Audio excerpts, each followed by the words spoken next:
Halo teman-teman, kembali lagi bersama saya Marcelino Seranahak, biasa dipanggil Mario. Pada episode kali ini kita akan bahas bersama hal yang penting dalam membangun marketing intelijen dan manfaatnya dari marketing intelijen. Marketing intelijen adalah sebuah strategi yang dapat dilakukan oleh semua perusahaan untuk memperoleh informasi.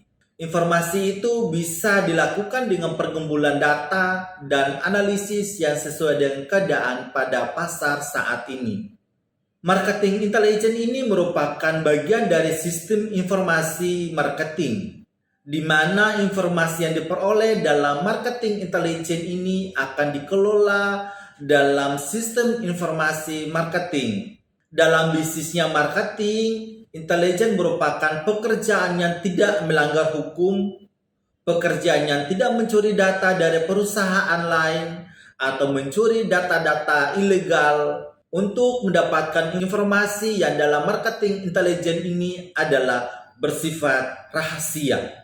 Ada 4 pekerjaan utama dalam marketing intelijen, yaitu pekerjaan yang pertama adalah tahapan perencanaan, di mana kita harus terlebih dahulu menentukan informasi apa yang dibutuhkan untuk dicari.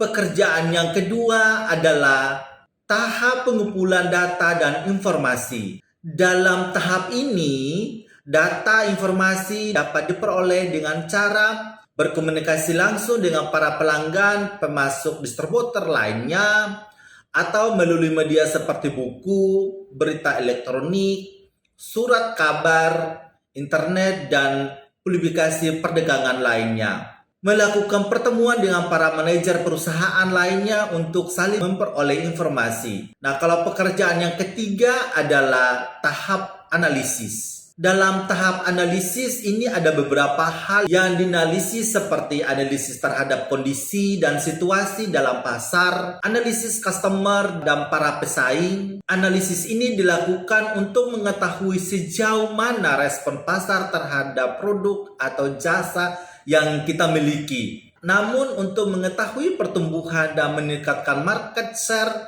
dengan cara menyeimbangkan antar cost dan price. Nah, pekerjaan yang keempat adalah sharing atau penyebaran informasi kepada departemen lain yang terkait.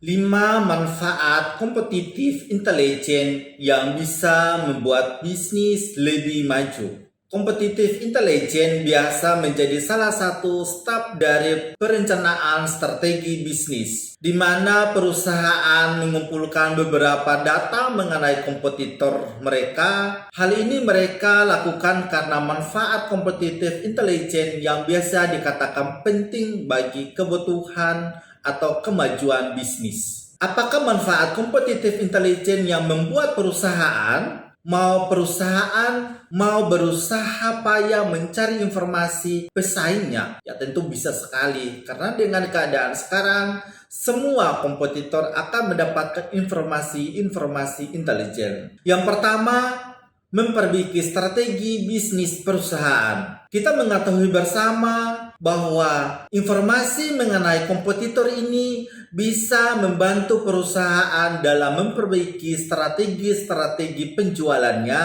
atau perusahaan dapat melakukan perbaiki di sektor yang masih kurang lebih baik atau yang kalah baiklah, seperti itu. Dengan begini, teman-teman, nantinya strategi bisnis yang tersusun bisa teman-teman maksimalkan dan yang memang perusahaan butuhkan. Yang kedua, mengetahui apa yang konsumen mau. Mengetahui apa yang konsumen mau tentunya sangat penting karena mereka target pasarnya. Oleh karena itu, hal ini harus kamu lakukan terlebih dahulu sebelum membuat kebijakan atau mengeluarkan produk baru dari perusahaan. Apabila hal baru yang teman-teman akan keluarkan belum pernah ada sebelumnya, ini bukan masalah bagi teman-teman. Amati apa yang pesan lakukan dan bagaimana respon dari konsumen mereka. Analisis hasil respon tersebut agar kamu bisa mengetahui apa konsumen maunya. Selanjutnya, dari hasil analisis tersebut, baru bisa kamu pakai ke event atau produk yang akan perusahaan pasarkan.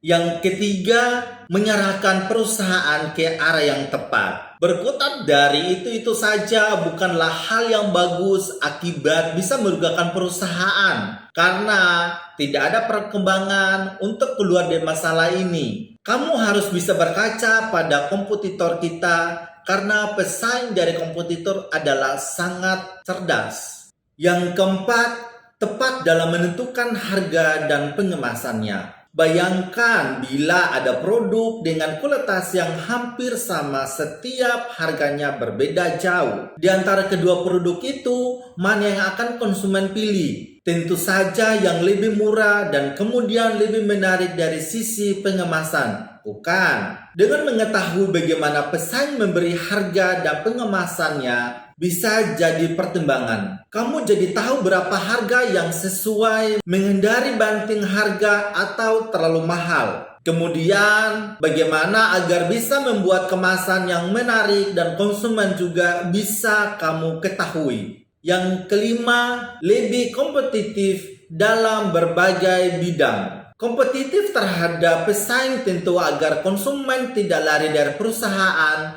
bisa terus berkembang. Dengan mengetahui beragam informasi penting mengenai kompetitor, perusahaan bisa tetap kompetitif. Mereka jadi tahu mana yang harus perusahaan benahi, mana yang perlu peningkatkan, dan sebagainya. Tentunya untuk bisa mendapatkan berbagai manfaat kompetitif intelijen bukan hal yang mudah. Perusahaan perlu mengumpulkan berbagai data penting, mulai dari produk hingga pelayanan. Untuk dapat mengumpulkan data tersebut, kamu bisa mulai dari situs resmi sampai mengamati langsung ke lapangan.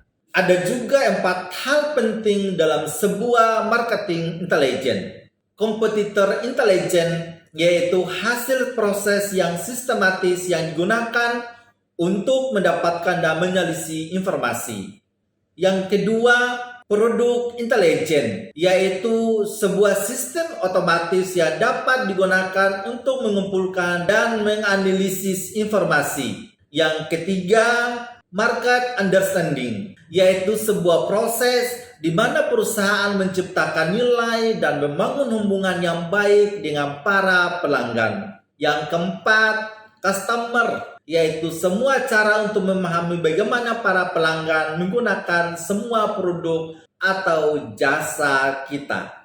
Adapun tujuan dilakukannya dalam marketing intelijen adalah untuk mengetahui bagaimana keadaan pasar yang saat ini sedang terjadi, mengetahui dan menghadang adanya atau hadirnya para pesaing baru, membuat keputusan secara cepat dalam berpromosi, membuat sebuah tandingan untuk menandingi para pesaing, mencegahnya adanya pemalsuan dan perusakan produk atau jasa yang kita miliki oleh pesaing, mengubah strategi dalam sebuah pemasaran, membuat inovasi baru untuk produk dan jasa, mengubah strategi dalam mendistribusikan sebuah produk atau jasa, mengubah pola penetapan harga sehingga harga yang kita berikan sesuai dengan keadaan pelanggan dalam pasar. Langkah-langkah yang dilakukan dalam marketing intelijen adalah melatih dan memotivasi para tenaga penjualan, di mana tenaga penjualan itu sendiri adalah staf perusahaan yang menjadi mata dan telinga perusahaan. Ini dilakukan untuk menemukan dan melaporkan perkembangan terbaru tentang pasar, mendorong para distributor, pengecer, dan penetraan lainnya untuk menyampaikan informasi intelijen yang sangat penting. Membentuk jaringan eksternal dengan cara membeli produk atau jasa yang dimiliki oleh perusahaan pesaing juga dari liputan media atau kampanye iklan-iklan untuk mengetahui bagaimana kualitas produk atau jasa dari perusahaan pesaing. Mengatur panel penasehat pelanggan. Penasihat pelanggan merupakan perwakilan dari pelanggan itu sendiri yang secara terang-terangan dapat menjadi sumber informasi dan dapat dipercaya. Penggunaan optimal dari sumber dari data pemerintahan, yaitu dari laporan tren penduduk dan karakteristik konsumen dalam dunia pasar. Hal ini dapat membantu dan merumuskan kebijakan bagi para perusahaan. Informasi bisa dibeli dari pemasok eksternal, misalnya dari stasiun televisi, stasiun radio, atau media lainnya. Mengumpulkan informasi melalui umpan balik media online, kita dapat mengumpulkan informasi melalui chat, blog, forum diskusi, dan papan pelanggan review.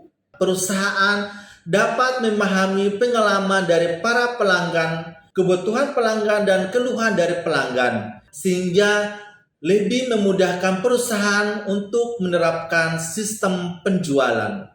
Ada beberapa contoh cara pengumpulan informasi dalam marketing intelijen, yaitu pengumpulan sampah-sampah, seperti yang pernah dilakukan oleh Avon. Mereka memperkerjakan orang khusus atau detektif. Mereka mengumpulkan data dengan cara mengambil dari sampah yang dibuang oleh perusahaan. Setiap memo, catatan laporan, dan sampah-sampah kertas yang telah dibuang dalam tempat sampah untuk diteliti. Melalui cara observasi, misalnya yang dilakukan Telkomsel, Indosat, atau Excel, untuk mengetahui kekuatan sinyal di daerah tertentu, mereka membeli produk pesaing. Kemudian mereka melakukan kunjungan dan observasi ke berbagai daerah dan area tertentu untuk melihat seberapa kekuatan sinyal.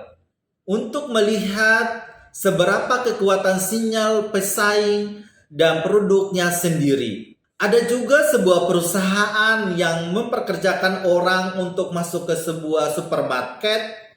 Dia hanya melihat-lihat dan mengecek harga dan produk pesaing. Juga melihat bagaimana daya tarik customer. Melalui interview, mereka melakukan obrolan dengan para pelanggan yang sedang menggunakan atau membeli produk dan jasa pesaing.